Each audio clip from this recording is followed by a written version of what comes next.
Are you ready for a reboot? Welcome to the Sheila Mack Show, reality at its finest. History reminds us those hit hardest often become the change makers. This year, we've all hit crazy economic, social, and emotional rock bottoms. We all get knocked down. Something hits globally, locally, personally. It affects our health, finances, our relationships. We have to recreate a business or career. Each show, Sheila and her special guest will be sharing their reboot stories, guiding you with real solutions to upgrade and up-level emotionally, mentally, physically, spiritually, and financially. Here on NBC's KCAA Radio. If you're ready to pull yourself up by the bootstraps and bra straps, enjoy a listen.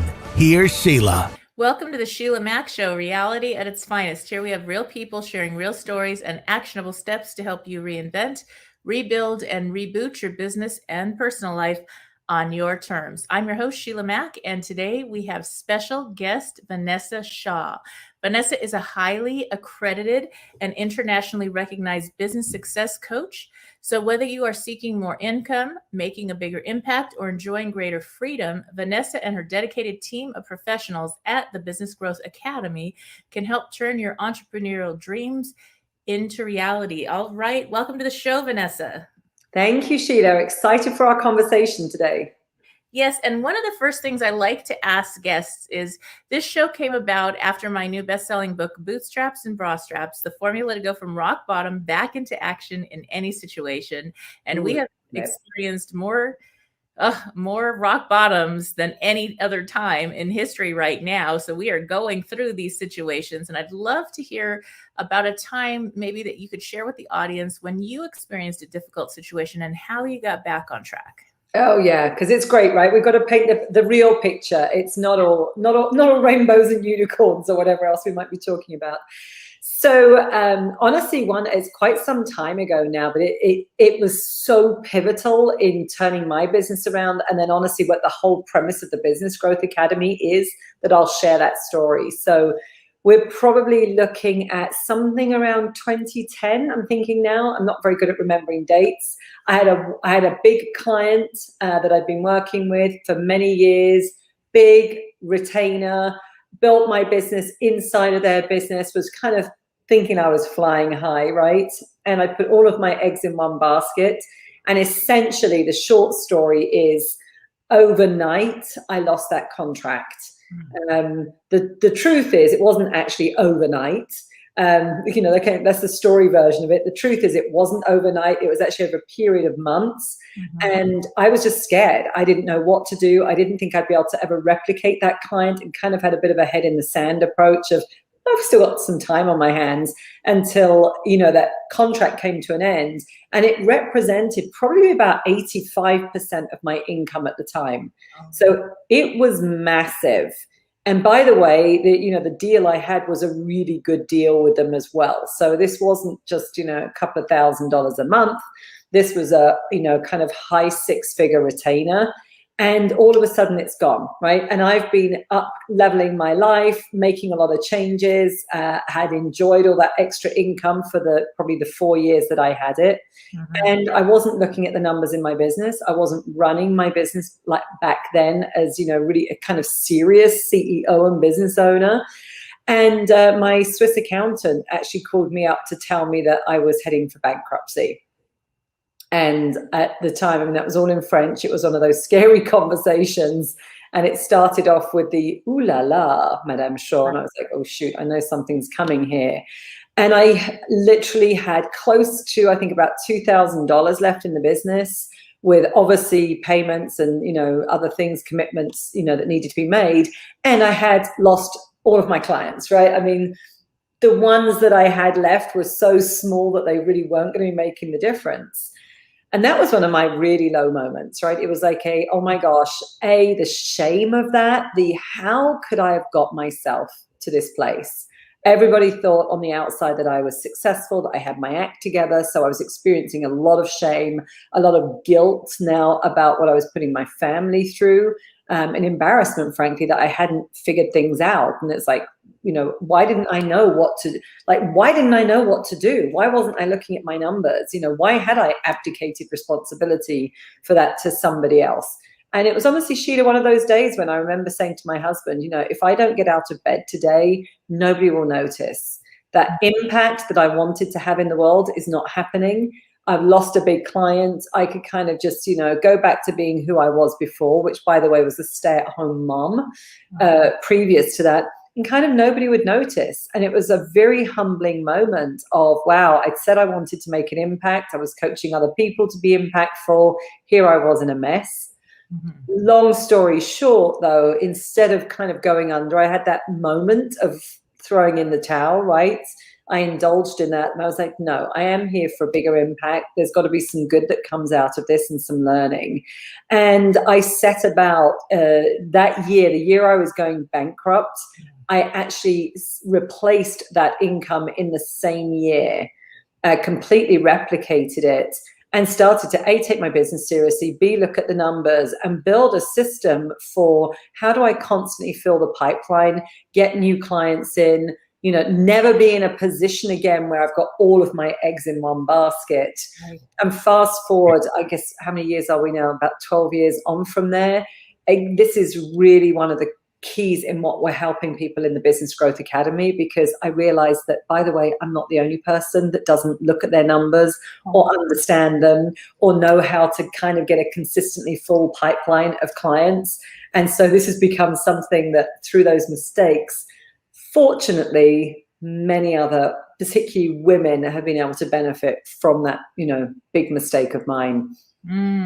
Wow. Well, that's something that happens to people. And what a beautiful story that you were able to get back on track quickly within a year and find new direction that's even better and more aligned for yourself and your family. So that's something that happens a lot. And there's being the talent, and then there's being the number person, and they're not always the same person. So it's a good thing to delegate at a certain point, for sure. I had gift stores when I was younger at 23 going forward. And I remember President Clinton spoke at the community college, went to lunch at Rocky Cola Cafe in Montrose, California, and came to my store, and the Secret Service showed up first. And I thought, oh my gosh, did I not do my sales tax right? Oh gosh. Away, am I going to jail? What's happening? And then, and then here's the president at the time. And so it was an experience that taught me. And the next day I hired a CPA. And I said, you know what? As good as I was doing it, it wasn't perfect. And she actually made amendments to the returns that I had done. Yes.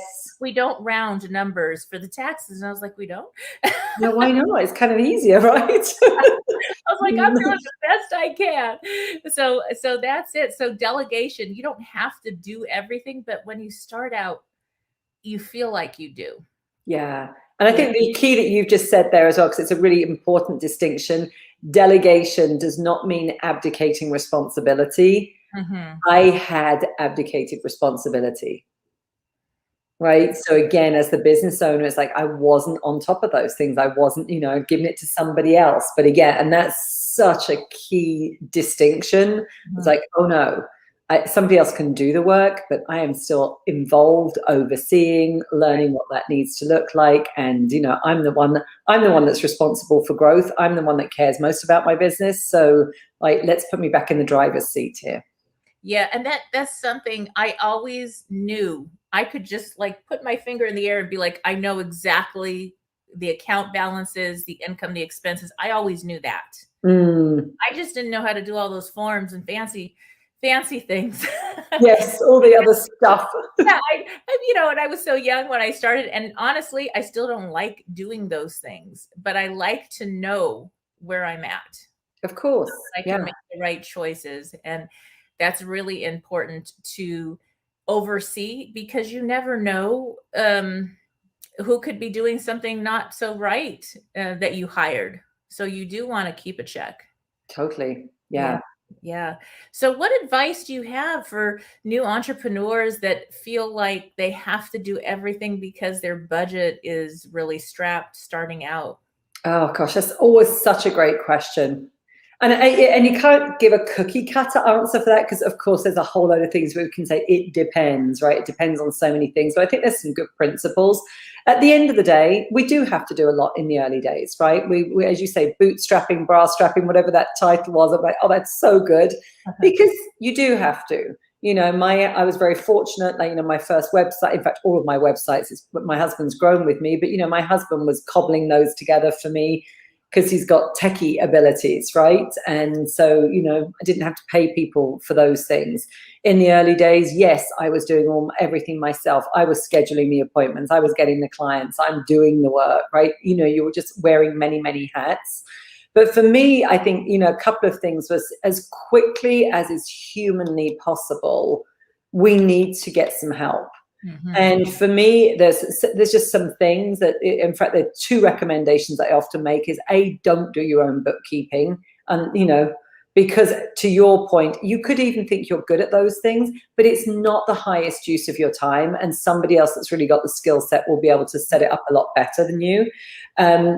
The other one is even as simple as having like an admin assistant that can do things like scheduling and, you know, just some of those, that basic admin and organization.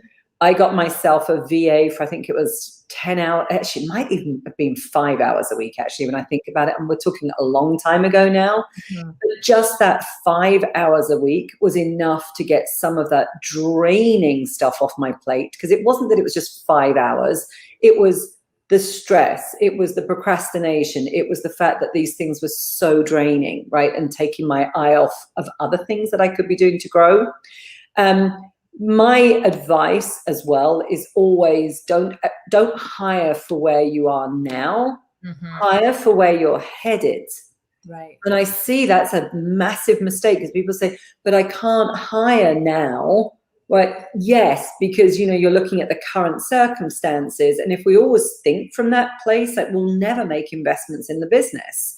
And entrepreneurship is, you know, inherently there's risk, right? I mean, it's kind of what we've signed up for. Now, that's not to say this is kind of blind risk and we, you know, not going to be smart about things. But, you know, I see that a lot of times people, you know, again, are hiring friends that aren't gifted, frankly, you know, family members, thinking, oh, well, it's cheap labor or free labor, and they end up in so many messes, mm-hmm. as opposed to having a few people that are like, no, they're skilled in those things, they're actually going to do them quicker than you are, and it's about freeing you up as the business owner to actually work on business growth, not just the day-to-day stuff. Otherwise we just never grow. We're just always going to be stunted. So I think that, you know, hiring where you're headed for where you're headed. And as you know, Sheila, nowadays, I mean, there's so many options. It doesn't have to be, you know, I didn't take on my first employees till probably, I think about 9 years ago now, 8 or 9 years ago. Well, I've been in business for myself for 16 or 17 years. But again, freelancers, VAs, you know, virtual assistants, if people haven't heard of those, you know, you can hire some help for just a few hours a week to get that ball rolling and frankly build the muscle as well of delegating and being supported, because we don't always have those skill sets when we start up our own business either. Yes, that's so true. Now, I can go back and I hired people that were much smarter than me. I was 23 opening these gift stores when I started out. And I hired people from the top stores, Nordstrom's, the Broadway when it was open, all these Macy's, and they were mostly ladies and they had children. So I offered childcare on site with 2 nannies and flex time. And so I said, I can't pay you what these other people, I can't give this kind of commission. I just started out, but I can give you your children and these nannies, because I also had children, so I already had to have help anyway. And that got me top talent. They were twice my age plus, and they were like, I can't believe you're my boss. You're so much younger than me, honey. But I was like, you know what? But you know what you're doing. And so sales, I was able to buy 4 commercial properties in California based on purely from the sales of the business. Yeah. And so that's what made the difference. Is I was not the smartest person. I just hired.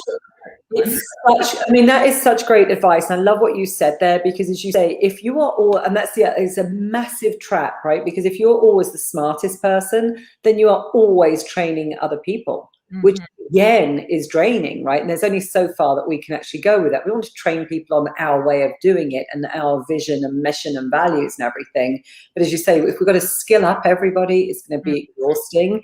But what I love, what was so creative there, is that looking outside, outside the box, like you can't compete on the numbers, right? When you're hiring that top talent, but Mhm. what other benefits, right, are going to be really beneficial to them, whereby they'll say, oh my gosh, like this sounds like a no-brainer. And Yes. I'm imagining as well that they could see that there was that path to be better paid, Mhm. right, once things started to grow as well. But as you say, at this point now, they've actually got their kids back. Right, right. Yeah, and they actually stayed with the company for years and years, and we're still good friends because of that. It was more like an extended family, and I was like, if you cannot be at work, I would prefer you not come to work, because then the clients will feel that energy. Mm, What's the point? You're not going to make sales if you're not really present. Don't show up. It's going to save me money. And so that always worked out. And every time there was a big sale or a special event, concert or something in town, they all showed up, because mm. at that time where they didn't have to show up, and it made So a big smart. yeah, yes. Yeah, sounds like you built an amazing culture there as well, right? It's just, Yes, I sounds was like, doing my best copying all the leading companies. I didn't know what I was doing. I was like, well, what's Nordstrom's doing? mhm. What's all these big companies? What are they doing that I could do? And so that was it. We even did Yeah. a field trip to the mall, and we would see, now how does that clerk treat you? All right, let's go to this other store. How about this? What is the difference? Oh, they handed you the bag and they thanked you and they talked to you like a person, versus taking your money and being rude, or the Yeah. wrong music playing, or the environment, it wasn't clean. All, it was like things that couldn't be said, and we just had fun. That was our day outing. It was a learning. Yeah. And such a smart thing to do, right? Again, it's simple and yet so powerful. I was actually in Nordstrom yesterday myself, so you actually take it. One of my first shopping trips out in a long time. Yes. They always have such great things there. I can't resist. And so one of the things that I'm wondering also with your business growth programs, what exactly, how do people start to work with you? What does it look like? Yeah. So we have a kind of very particular niche of where we have worked out that is our sweet spot, which again, I think, advice for anybody else is we've got to really work out where can we be really good? Where can we really excel in something? Not try to be everything to everybody. And so our audience now is primarily women, business owners, service-based professionals who have already got a proven concept. So they're already typically got their business to high five, sometimes about 80,000 Mhm. to 125, 140, somewhere in that kind of mark. And they've hustled, they've cobbled things together, they've figured it out and all the rest of it. And they've got to that place, and they typically come to us. They want to grow, but they are maxed out. So Mhm. time becomes the issue. And it's like, well, I want to grow, but I just don't know how to. I've got so much that I'm doing. I'm wearing all of these hats. I'm now having to do stuff at night, get up early in the morning, or otherwise getting extra hours at the weekend just to kind of keep this thing going. And typically their revenues have plateaued because they're limited with time, right, at that point. So this is where we've found that that's my sweet spot. I can see so clearly there the changes that they need to make. And of course, some of those changes are ones that they're frightened of making, because they're like, I've worked so hard to get it to this point. I'm worried, right, if I make some changes, kind of it'll all come falling down.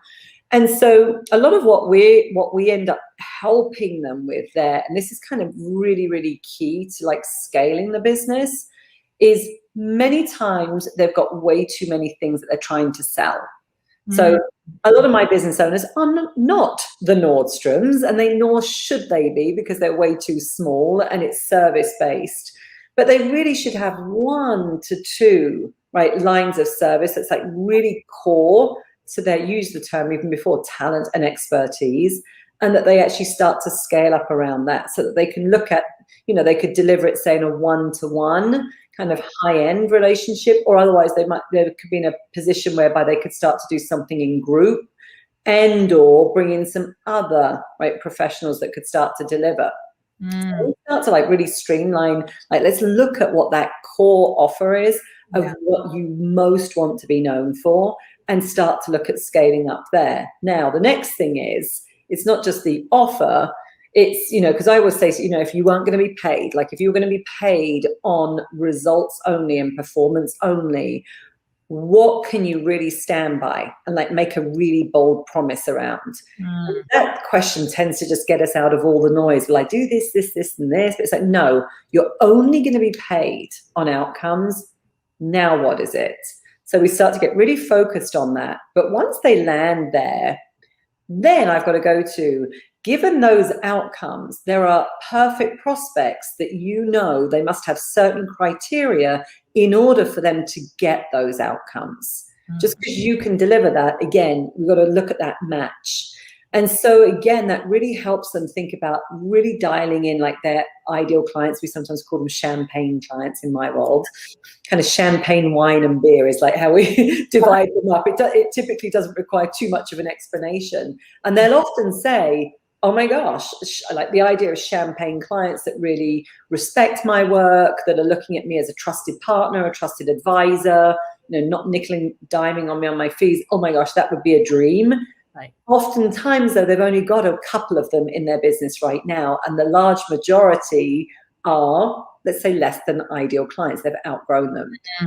So what we're looking to do there is to say, let's look at who those champagne clients are for you, and now let's reverse. Instead of that being the 80-20 rule of 80 are non-ideal and 20 you'd love to have more of, I'm going to flip this around. So that makes a massive, massive difference to the business. Obviously there, we're also looking at repositioning, repackaging their services.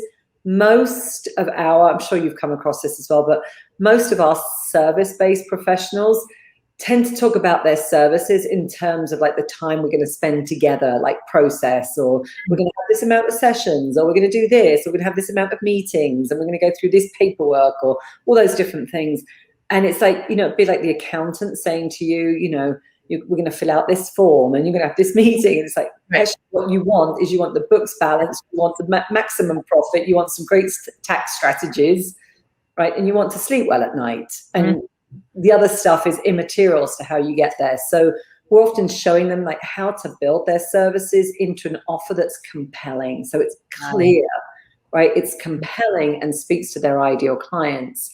And that for me is foundation. I mean, that is an ever evolving process. But once they start to get clear there, what we find is they see then the value, they start to really see the value that they're providing. So confidence goes up. Now, when it comes to, a lot of my expertise is in pricing as well. And they'll all of a sudden see that, oh my gosh, I've actually probably been undercharging, over-delivering, right? Giving away a lot of stuff for free. And so those moves there, when we start to make those moves, typically will free up time, because oftentimes I can quickly show, listen, you could be working with less clients and getting the same amount of revenue through the door, if not more, but we're going to free up time. And now with that freed up time, now we're going to focus on business growth. So we're going to solve the time issue first, at least a little bit of elasticity then. And then I go on to my strategies of now we've got some free time. What are we dedicating it to? Right. Wow. That makes a lot of sense. And, there's something about not everybody is the perfect client. And, you don't want to be with a client that's not aligned. It's better to refer them to a friend or some other coach, or consultant or whatever the business is, so that they can get the results they want. But it's not your client. It's just going to take away from your time and drain your business. And that makes so much sense. I learned that a long time ago. And there's people that I do refer out to because I can't help them. But, that's okay. I know who can help them. Yes. And I feel that the most important thing is to get people will come back or refer you to the people that are aligned when you set that standard. It really I couldn't agree more, Sheila. And I think the other thing that comes up there is that, it's a scarcity mindset, right? This, I need another client. I'm worried about where the next one's going to come from. So as you say, the less than ideal one shows up. And oftentimes, every time I've asked my clients across the board, and how did that work out? There's always a story. Disrespect, they didn't pay their bills, they were draining, they were this, there was drama, or team members were upset. There's always a story. And so when we've done it enough times, I mean, obviously I've been doing this, probably thousands of clients at this point. I'm like, trust me on this one. But you've got to let go to grow, right? And a lot of that letting go can be letting go of taking on the clients that you would have done previously. To your point, people will refer less than ideal clients as well if you keep taking them on. So it just keeps that going. And the opposite is true, that when you get really clear on who you can help and get these really amazing results for now, again, those referrals and those introductions are going to be at a much higher level. Yes. And there's something about, we go into business, obviously, if you're a consultant, a coach, you're going to help people. That's your heart is in it for that. But whatever business we go into as entrepreneurs, it's so that we can have time. And we don't have that. We tend to be all in the business, and then we lose the time that we wanted to create for family, for lifestyle. So what do you do with clients that are really struggling with that, where it's upside down and they're just giving at the office and they have nothing left for family? And oh my gosh. Yeah, I know. And again, we see it a lot, right? So again, it's keeping it real. It's not just once in a while, especially in the entrepreneurial world as well. So again, typically, again, with us, with business owners, it's a lot of it is we start with mindset, right? We've got to shift the way that you're actually thinking about this in the first place. So if you think that you've got to be, working hard, if you think that that's the only way to get validation, right? If you're, concerned about upsetting people because you're saying no to them or whatever, it's like we've got to shift some of those things first. And first and foremost, for us, it's also about, let's get some priorities straight, right? You said that you want to go into business for freedom, right? It's typically the word that's used. And that means, time, as you say, with your loved ones, time reading a book, traveling, whatever those things could be. It actually looks very different to people. Yeah. But what they don't sometimes their business strategy, right, or business plan, or frankly, lack of, I would say more 9 times out of 10, is not going to get them there. So you've got the plan and a strategy that is just like if you wanted more freedom, what does that look like? Well, the way you've got it going right now, there's no way you can get there, because, you're looking at business growth through perhaps a very linear way, and, it's going to be you doing all of the work. Well, then you've said goodbye to freedom. So for me, a lot of it was, I'll kind of give that harsh message of, what does freedom really look like to you, right? Like, let's paint the picture. Let's just not talk about freedom because it's too, as I say, we can't get our hands around it. But what does that mean? Does it mean not working weekends right now? Does it mean, frankly, having a one day off at the weekend? Because we can't always just flip the switch. What is it you want to be doing with your kids? What is it you want to be doing for yourself? So get very clear on that. And then for me, when I'm working with our business owners, I'm just very straight around, if you are planning on being a solopreneur and that's the way you want to grow this business, then you need to accept that freedom is the one thing that is going to be eluding you. Yeah. You've got flexibility in what you do, but that whole time freedom and everything else, and wanting to go off to Maui and have this amazing vacation, being completely unplugged when the dollars are still flooding into the bank account, I'm sorry, my friend, it is not happening. And so, often when we have that conversation, they're like, oh, I totally get it. They're experiencing that already. That's why I said that's our sweet spot. They're experiencing the pain of that. And then they're ready to actually, do something different, which, as I say, starts with that. Yeah, we can kind of restructure their offers and kind of what they're selling. Right. The next thing for us, though, is I'm going to help them grow up, ramp up their revenues rapidly so that they can actually invest now in the growth in their business to get team, to get support, because those are the things that will actually start to contribute to the greater freedom. Yes, yes. Now, for me, I worked 14-hour days running that store, 17 years. And Time. didn't take much of a vacation, but I did invest and I bought the buildings. I invested. And so I created passive income to travel for 7 years straight and just have fun and contribute in ways I wanted to, and teach school at my kids' school when they were older, and do all these things just really because I wanted to be around my kids more. And that, so it was wonderful, but it's creating that business with the plan of how are you going to have the income continue if the business changes? What's the, I guess, exit strategy maybe that's nobody thinks of. I know, nobody does. And you say in your case, okay, you were putting in the hours, right? And I take my hat off to you, because I've actually, if anything, been, I think, the lazy business owner, because I'm like, I just don't want to work that hard. So I think I had to figure out another way. I was just like, oh, I just don't quite work that so hard. Let's say I don't want to put in those hours. That was the thing. I didn't want to ever feel that tied to the business. But in your case, you were figuring out the income piece, right? Yeah. And which is the smart move. And that's why we say we've got to ramp up, income, because the income will be able, you'll be able to buy certain things and solve problems with that you can't when you don't have it. Yes. I mean, I was able to travel to buy the products and do things like that. I went to all the shows, the shows and this and that, because I had teams. There were 5 operating stores. So with that, you have to have people. And I got into real estate because I started investing and got my license. And then at the shopping park, all the other store owners were like, how did you do that? And they were twice my age mostly. I was like, I'll show you. And then I had my license, so I would start making sales on the side. And, obviously I had a team with the real estate side because I couldn't do anything full time. I just learned how to delegate a lot. Yeah. And the people that were able to invest in buying their place of business back in the day when business changed, or they got sick or wanted to retire, they had something.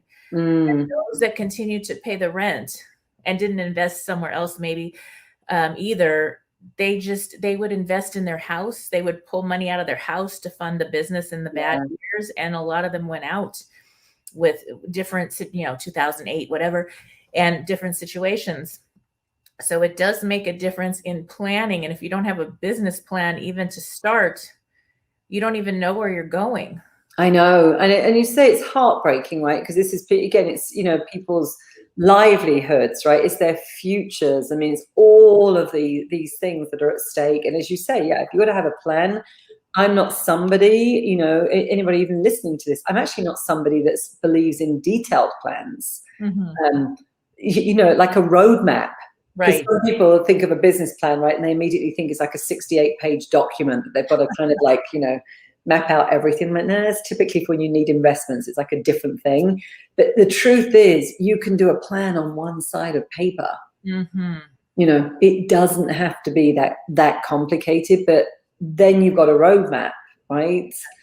That's the piece. And as you said, like that, now you kind of go, okay, now I know where I'm headed. And that plan also needs to dictate, like, what am I focused on every single week to actually make this happen? Yes. And what is the course corrections that you need to take? Like right now with our interesting pandemic, there's course corrections that had to happen, even for investments and real estate. I mean, there's just a lot of change on our planet right now.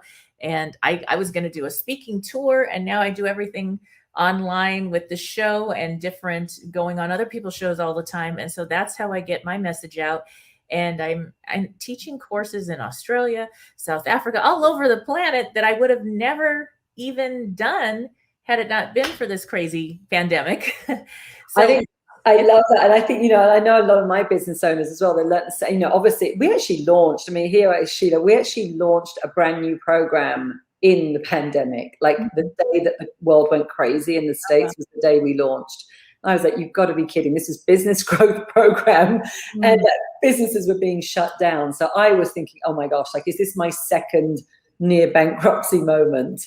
And actually it wasn't at all. It's actually been massively successful. And to your point, one of the things was shifting people's mindset around what's now become possible through the pandemic. And I know for a lot of our business owners, especially when it came to time, they were wasting so much time traveling across town, face-to-face meetings, getting in their car, doing all of these things that they then realized, actually, I could just be in one place and, as you say, see clients all around the world, see clients all over the state or all over town. I don't have to be stuck in traffic.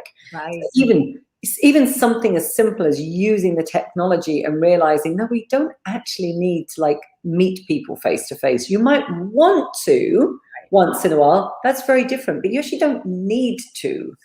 And you know, a lot of our business owners, again, were seeing that. And as you say, you know, being flexible to, you know, there are going to be changes, and that's a big part of business growth. And yes, we have plans, and they don't always, you know, we can't always work the plan. But, you know, something happens, but we've got to have that flexibility to actually look at, okay, what are the opportunities that I've now got?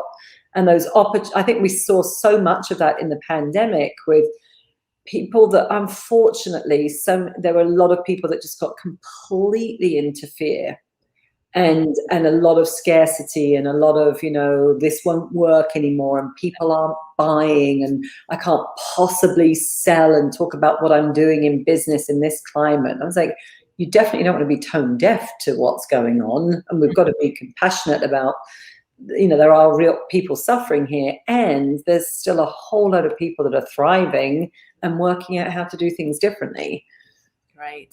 Right. Yes, it makes all the difference to be able to course correct and be flexible with the plans, because life happens, things change. And if you had to put yourself on hold for a moment, your business, if you're listening in, and that's okay too. That doesn't mean it's over. It just means maybe you had to pull up your sleeves and help your spouse, or homeschool the kids again, or because schools were closed, or something else showed up and that was the season. And now, as we're starting to get back on our feet, what can you do now? And how can you slowly rebuild where it serves your family and your lifestyle that you want to create? I think, how does lifestyle design fit into what you're doing with your business? I love that you actually said that, because it's true that there could be a lot of people that, again, really suffering right now, feeling a lot of shame and guilt and all of those other things that we can go to. And I think if there's one thing that the pandemic has taught so many of us is around lifestyle, right? And what's important. I think that's one of the gifts that's really come out of this. And so actually lifestyle, interestingly enough, was always important to everything that we did. Right. It always was. I mean, we've never not been kind of teaching about that. So for me, the philosophy is very much around building a business that will support the life you want to be living, right? Not the other way around, right? You know, is like, and again, that comes down to, yes, well, what type of revenue do you want to have? Like, what's the impact, you know, contribution you want to be making in the world? Freedom, what does that look like to you in terms of time freedom or creativity, self-expression, right? These different things. So lifestyle design has always been important. I think now more than ever, this is a time for people to actually really look at. You know, a lot of people don't want to go back to offices. We've got a lot of people that were in corporate, that work from home, that no longer want to go back. And we're seeing a whole new, you know, group of budding entrepreneurs, you know, consultants or freelancers, whatever we want to call them, because they want a different lifestyle. And so for me, you know, my way of looking at that is to reverse engineer. It's about, you know, and again, if somebody's starting out, it's not reverse engineering it 20 years out. If, you know, even a year out can be great. Like, where do you want to be a year from now? Imagine that, you know, you and I were meeting and we were celebrating an amazing year where you're proud and satisfied with your accomplishments, what needs to have happened in that year, right? Get super practical around that and put some of those, put some of the numbers on that. The amount of revenue, what amount you've got to pay yourself. In business, it's not just about revenue. It's, in fact, you need to pay yourself first, because otherwise you'll be going back to a job if you can't sustain it, right? But again, like really mapping those things out. That's, we reverse engineer into lifestyle, so that a lot of our business owners, they're actually living the life as they build their business.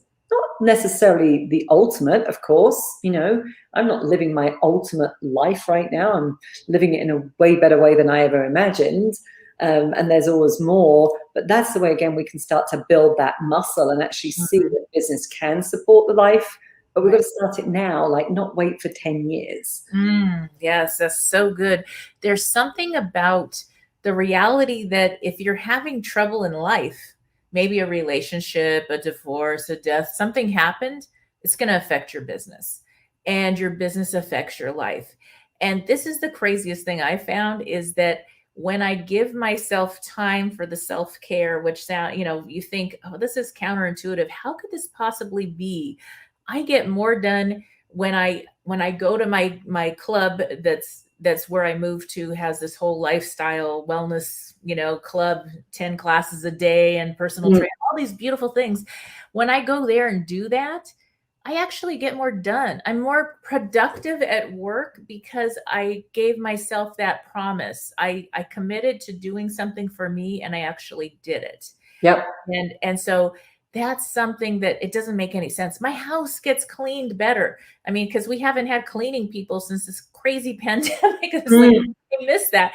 But it's cleaner because I went and exercised and took a walk by the lake and did stuff with my kids that are grown, that are home, and things get done because of that. So there's something about it actually fuels your business success when you think, I've just got to put in another 20-hour day and then I'll go play.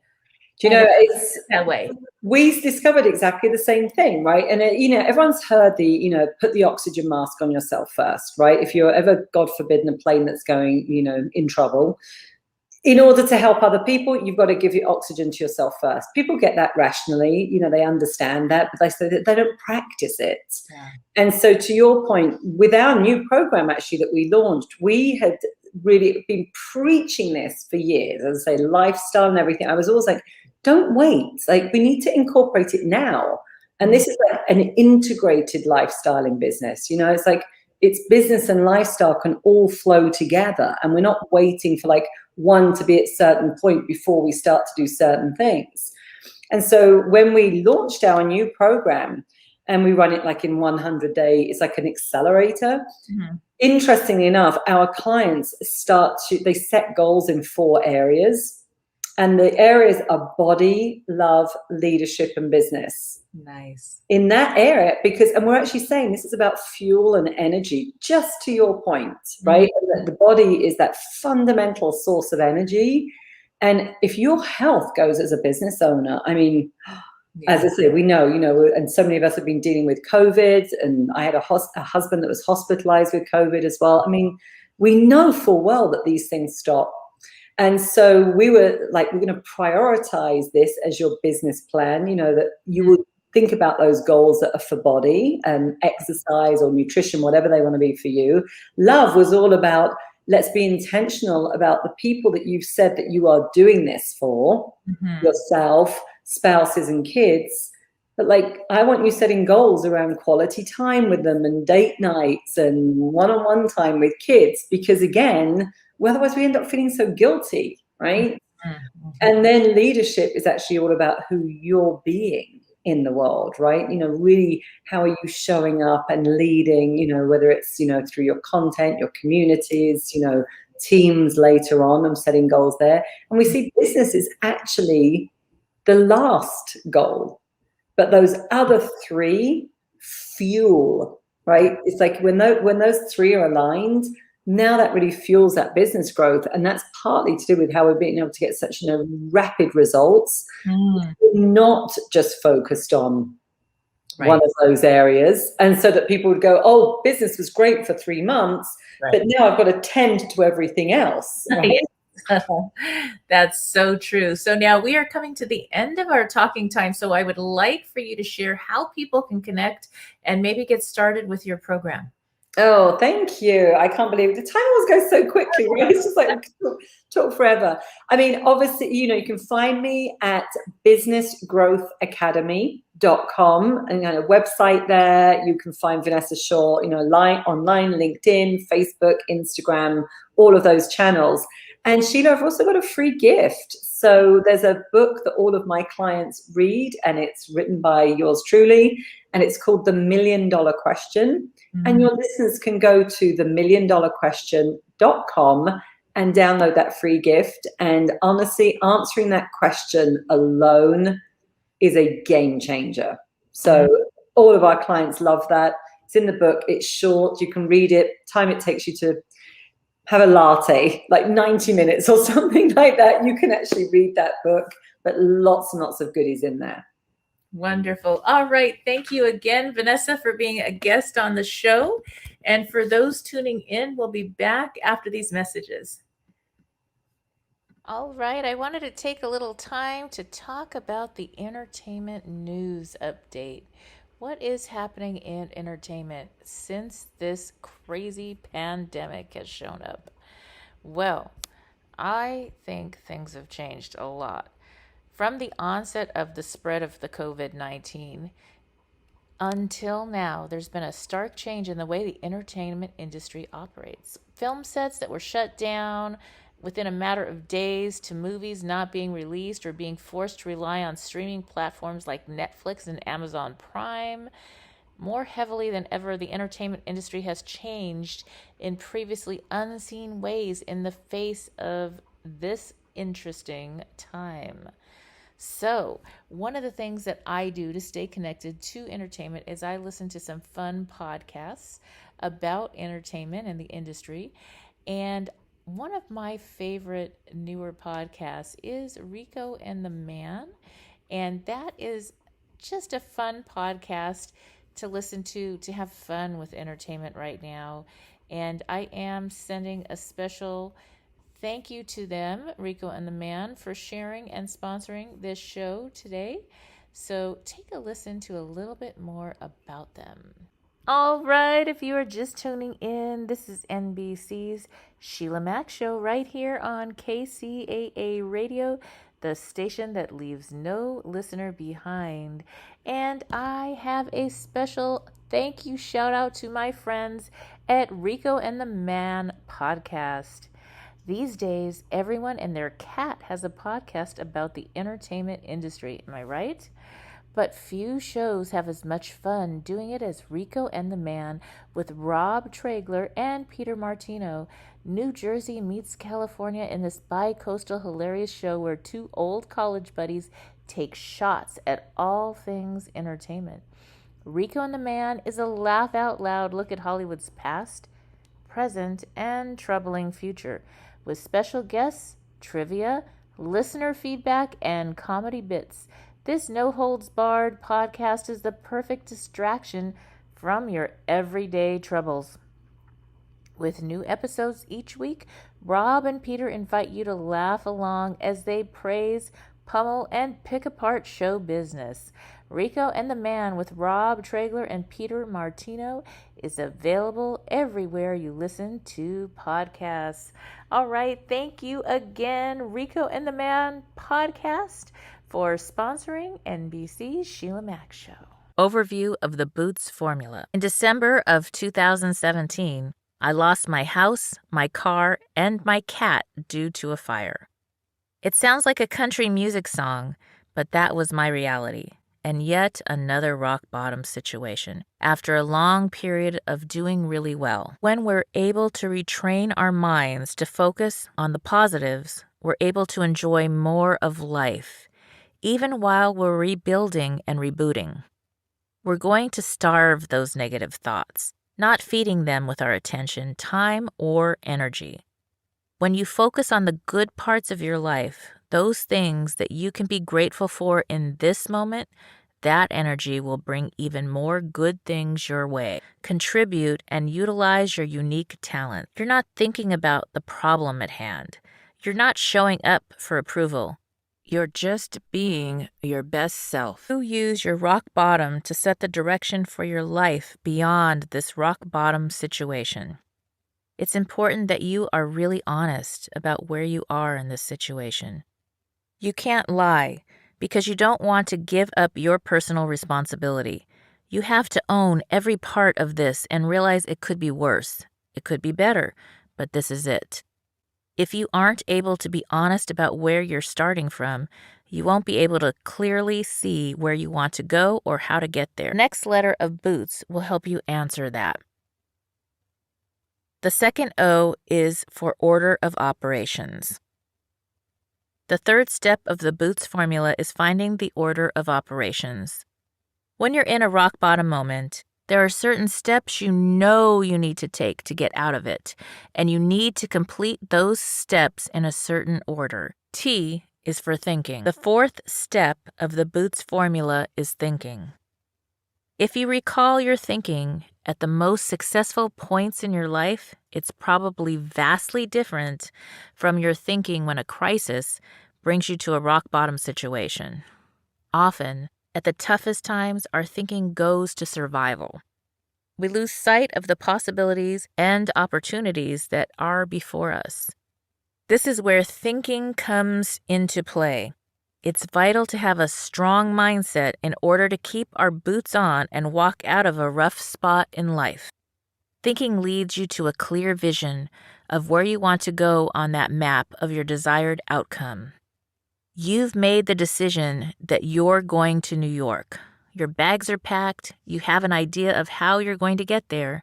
You know the steps you need to take, though you may not know how the hell you're going to take them all, but you've made up your mind.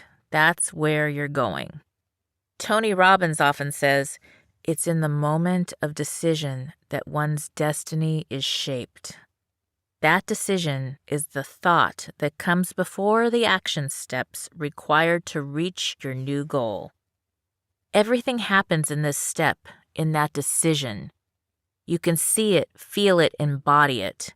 Things start to show up because you're looking for them and you're open to them.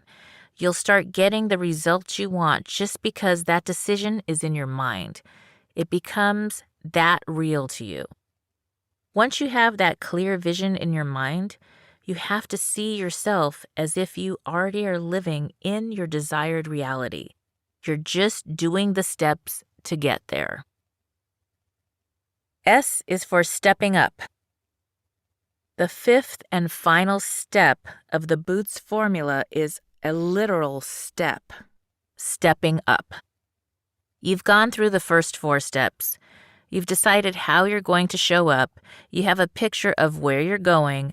You know the steps you need to take, and you've made the decision to actually do something. It would be nice if you could just sit, think, and meditate your desired outcome into being.